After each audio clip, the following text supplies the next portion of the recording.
Oh my goodness, guys, it's another Helena. How is it even possible? So many Helenas. I'm going to jump into breaking down for you what's going on for Helena from All's Well That Ends Well when she does her first monologue in a play. Oh, were that all? I think not on my father, that one. Now, if you're interested in Helena from All's Well or from A Midsummer Night's Dream, I have done lots of videos on Helena, so I will link them down below. But let's get started on what is going on here. It is scene one, and she's setting up for us in this monologue. She's setting up for the audience. This is what's happening. So this monologue is very much, it's fairly much an exposition-y kind of monologue. So the person that she loves, Bertram, who is lives in her house, let's say. So she is kind of a ward to his mum, and she loves Bertram, and he is now going off to court to serve the king. And so she's crying because she's really gonna miss him, and also because she's like feeling a little bit stupid and sad about how much she loves Bertram when she can't be with him because they're not of the same kind of social stature. So status, not stature, that's how tall you are. So that's what's going on here, and they're saying, oh, she's crying because her father died, and that's why she responds like, oh, were that all? Because it's actually not about her father at all why she's crying. But this is actually a soliloquy, so she responds to the comments about, oh, she's quite, she's sad because she is sad about her father. She responds to this after they've left. So as always with soliloquies, you can decide whether you're going to talk to the audience or not, whether it's just going to be reflective.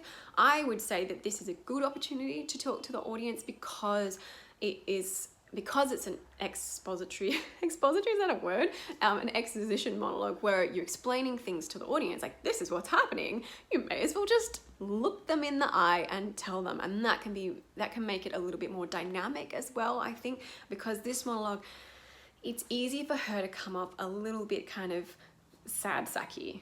So you need to have some genuine connection, I think, to the audience can really help you. And also some genuine connection to however you relate to this monologue. Where I don't know if you've been in the situation where you've sort of fallen in love with your kind of stepbrother. I don't know if that's something that's happened in your life, but this is why we're acting, right? To find ways to connect, even though it's not real. So let's dig in. What is happening here? We start with, oh, were that all? I think not on my father. And these great tears grace his remembrance more than those I shed for him. So she's saying, oh, if it were only just about my father. I'm not thinking about my father. And all the crying that I'm doing now is sort of, there's different interpretations of this line, but it's basically kind of like, well, I'm doing more crying now, and I wish I'd kind of cried that much when he died instead of, comparatively less. So she's just sort of comparing. I'm crying a lot now and I'm genuinely sad. But in comparison to my father, who she does actually love, this seems like a lesser deal. So she's just setting up. This is a big deal to me. What was he like? I have forgot him. My imagination carries no favourite but Bertram's. So that's fairly straightforward. I can't even think about my father. And this is all kind of like, she doesn't mean that literally. She's just saying, she's getting the impression like, I'm so caught up in this. I can't even think about my father who I loved.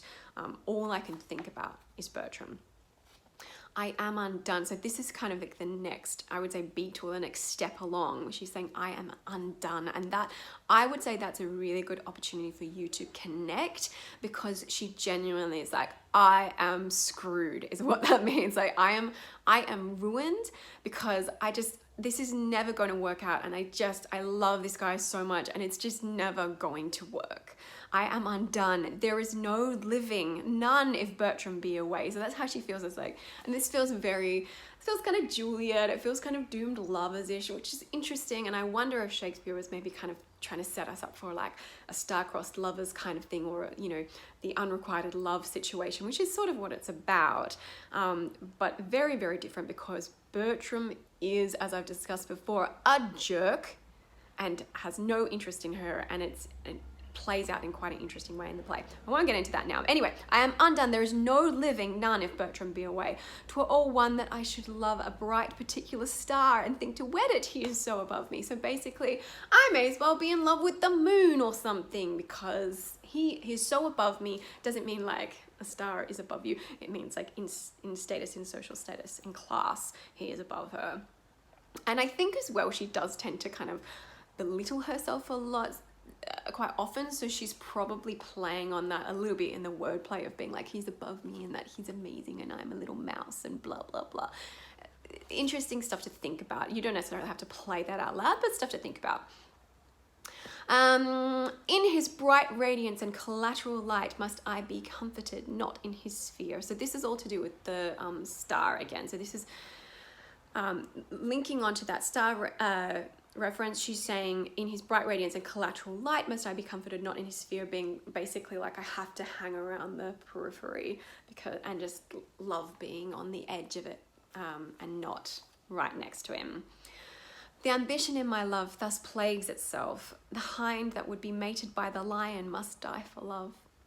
Now, these are big ideas. Now, I think what's interesting in terms of what happens with Helena here is that she, to begin with, she's kind of romanticizing and idealizing and stuff. Even this language is very, she's in love with love, I think, and she's being the melancholy lover and all that kind of thing. But actually what happens is worse as it goes along. It's realistic and it's hard and it's horrible. And this is all kind of her being like, oh, I'm gonna die. And she learns like this stuff is hard. Love is hard and you have to make sacrifices. Anyway, not that you're going to play all this necessarily right now, but it's interesting to think about. And so what she's saying there is like, the ambition in my love plagues. So ambition being like loving someone that is above her in social status, plagues itself being kind of like dooms itself, I suppose. The hind, so a deer that would be mated by the lion is an interesting phrase, but a deer that loves a lion is gonna die. It's gonna die for love. Self-explanatory. 'Twas pretty, though a plague, to see him every hour. Now this is another beat. And so interestingly, it's in the middle of the line. Helena is smart and she's a quick thinker. You do not have time to be like, 'twas pretty though a plague. She's connecting already. She's thinking about dying for love. And then she's like, oh, thinking about how I was dying just watching him. 'Twas pretty though a plague to see him every hour. To sit and draw his arched eyes, his arched brows, his hawking eye, his curls in our heart's table. Heart too capable of every line and trick of his sweet favour. It's interesting that she says in our heart's table. I think she in there is actually referring to, basically, she's not literally sitting there and drawing him. She's etching out his features on her heart. Heart too capable of every, and capable usually means, I would say in this case, she kind of means more like culpable. Sometimes Shakespeare like puts similar words in and actually means something different. Susceptible of his, every line and trick of his sweet favour. Gives me the impression that she knows that Bertram tends to be a little bit, let's say, self-involved, and I can imagine growing up together as they did for a lot of their life, that he would probably be like, oh, Helena, will you go and get me this thing? And she'd be like, oh, yeah, yes, I will. She's a little puppy. But now he's gone and my idolatrous fancy must sanctify his relics. And that's the end there. So, and that basically means he's gone and now I just have to, mourn over his pictures and keep his memory in our house. Poor me. So that's the meanings of it and what you're up against there. There's a couple of things. Firstly, that you don't want her to be so lovesick that she's annoying unless you're going to go for a slightly more melodramatic style. I think Helena is so beautifully played when she's a bit more pared back. So you're going to need to do the work to connect. Can you imagine that unrequited love feeling? Have you experienced it yourself? What does it feel like when you actually feel like there's no one else in the world for you? You're going to really need to connect to that. Play a bit of variety about the imagery and the different ways she's experiencing this feeling. It's not all on one note. as always, looking for variety, vocal variety, emotional variety. What does she think about herself feeling like this? Does she have any layer of self-awareness or not? These are questions that you should be asking yourself about her. The other challenge with this monologue is that a lot of the thought changes are in the middle of lines, as I mentioned before. So that means that you need to be really on top of your lines and really clear about her thought connections. Like, why does something make her think of something else? So she's gone about a lion and she starts talking about drawing him.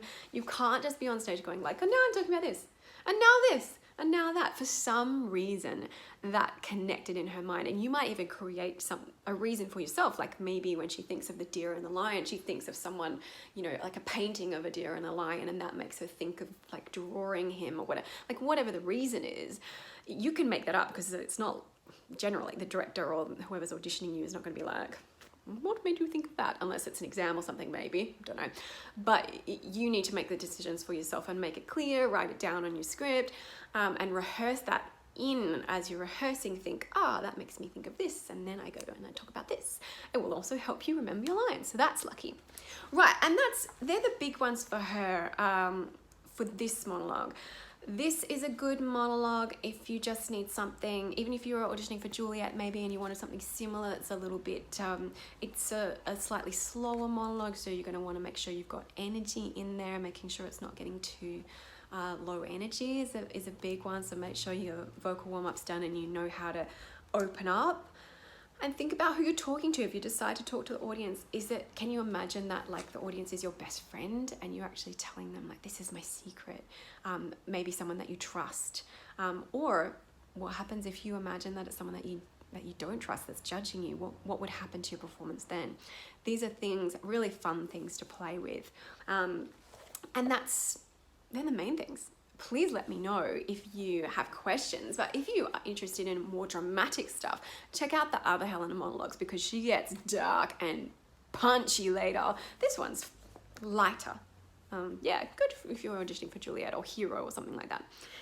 Let me know if you have questions. Please like the video if you found it useful, because it helps me get out to more people, and let me know what other monologues or characters you want me to look at. And that's it for today. See you guys next time. Bye.